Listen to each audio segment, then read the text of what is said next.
और जब जयमल ने कहा है तो फिर रक्षा मैं ही करूंगा।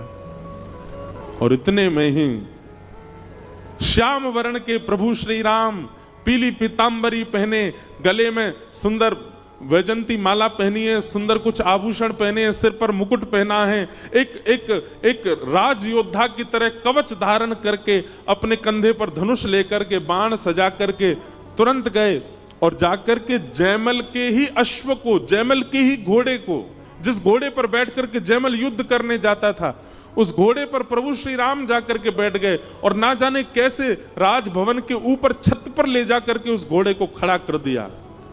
चारों ओर दृष्टि घुमा करके प्रभु श्री राम ने देखा और ऊपर छत से ही कूद पड़े रणभूमि में। उनकी छटा देख करके, नैनों के कटाक्ष देख करके, उनके आव भाव देख करके, जितनी सेना लेकर के पड़ोसी देश का राजा आया था, वो सेना प्रभु श्री राम ने एक भी बाण नहीं चलाया, केवल घोड़े पर बैठ करके छत से नीचे कूद गए। उनकी छटा देख करके, उनका रूप देख करके, उनका यौवन देख करके, उनके अंग की सुगंधी से जितनी सेना आई थी सारी सेना मूर्छित होने लगी। और देखते ही देखते पूरी सेना मूर्छित होकर के जैसे मानो सुसुप्ति अवस्था में पड़ गई हो, अपने अस्त्र शस्त्र छोड़ करके सब लेट गए। और पूरी सेना को क्षण भर में समाप्त करके, इस प्रकार सुला करके प्रभु श्री राम ने रणभूमि से वापस आकर के घोड़ा छोड़ दिया और अपने मंदिर में जाकर के व्यवस्थित हो गए। यहां 4 घंटे पूर्ण हुए जयमल के, और 4 घंटे पूर्ण होते ही प्रभु को प्रणाम किया। तुरंत उसने आज्ञा कर दी, तैयारी करो, रणभूमि पर जाना है, सेना तैयार करो। आज्ञा होते ही मंत्री, महामंत्री, सेनापति सब दौड़ने लगे, पूरी सेना इकट्ठी होने लगी। जयमल ने जाकर के कवच आदि पहने, मुकुट पहना, हाथ में अपने वज्र आदि जो भी रखता था सब लिए। मेरा घोड़ा लेकर के आओ।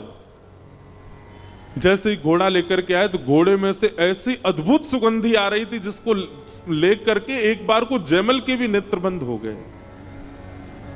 जयमल देखकर के घोड़े की स्थिति पहचान गए कि इसके खुरों में मिट्टी लगी हुई है, इसकी सांस बहुत तेज चल रही है, ऐसा लग रहा है मानो ये दौड़ करके आया है।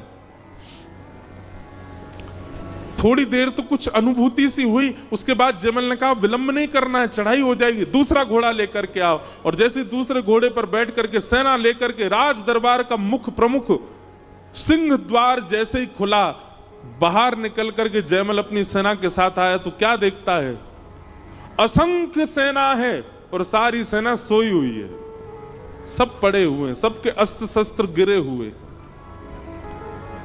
जयमल ने कहा ये कोई षड्यंत्र है या ये मैं कैसा दृश्य देख रहा हूं, ये सब लड़ क्यों नहीं रहे, युद्ध क्यों नहीं कर रहे मेरे साथ।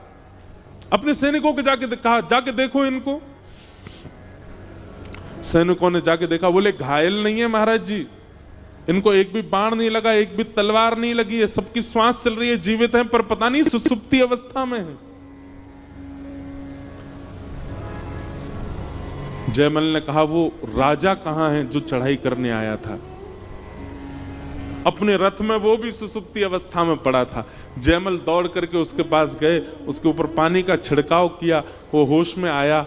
जयमल ने पूछा ये सब तुमने क्या किया, अपनी सेना लेकर के आए, चढ़ाई नहीं की तुमने, और उसके बाद अब युद्ध में ये सब सो क्यों रहे हो, क्या कर रहे हो।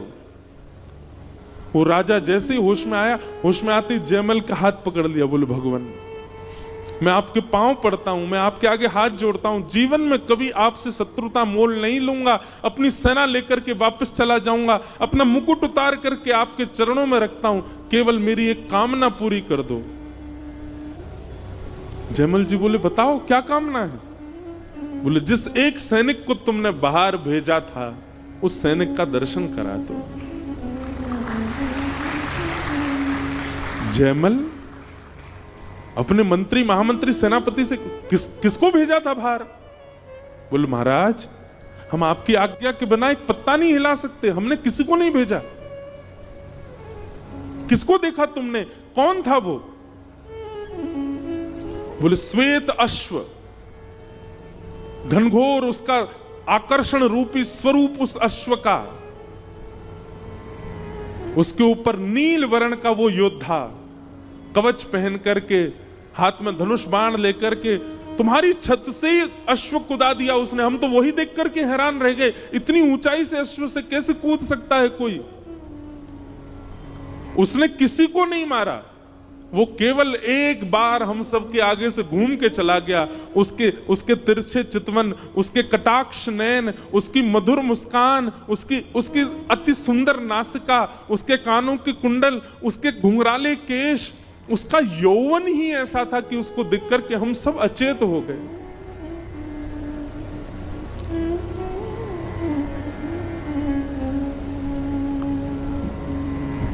एक बहुत सुंदर, मुझे अब सा तो नहीं, हरि ने ही रक्षा की हो।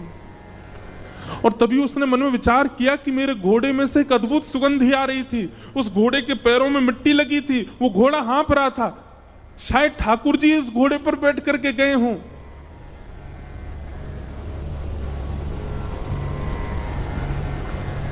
जयमल तो बेचैन सा हो गया, उल्टा चरणों में गिरने लगा उस राजा के, और सब सैनिकों के हाथ जोड़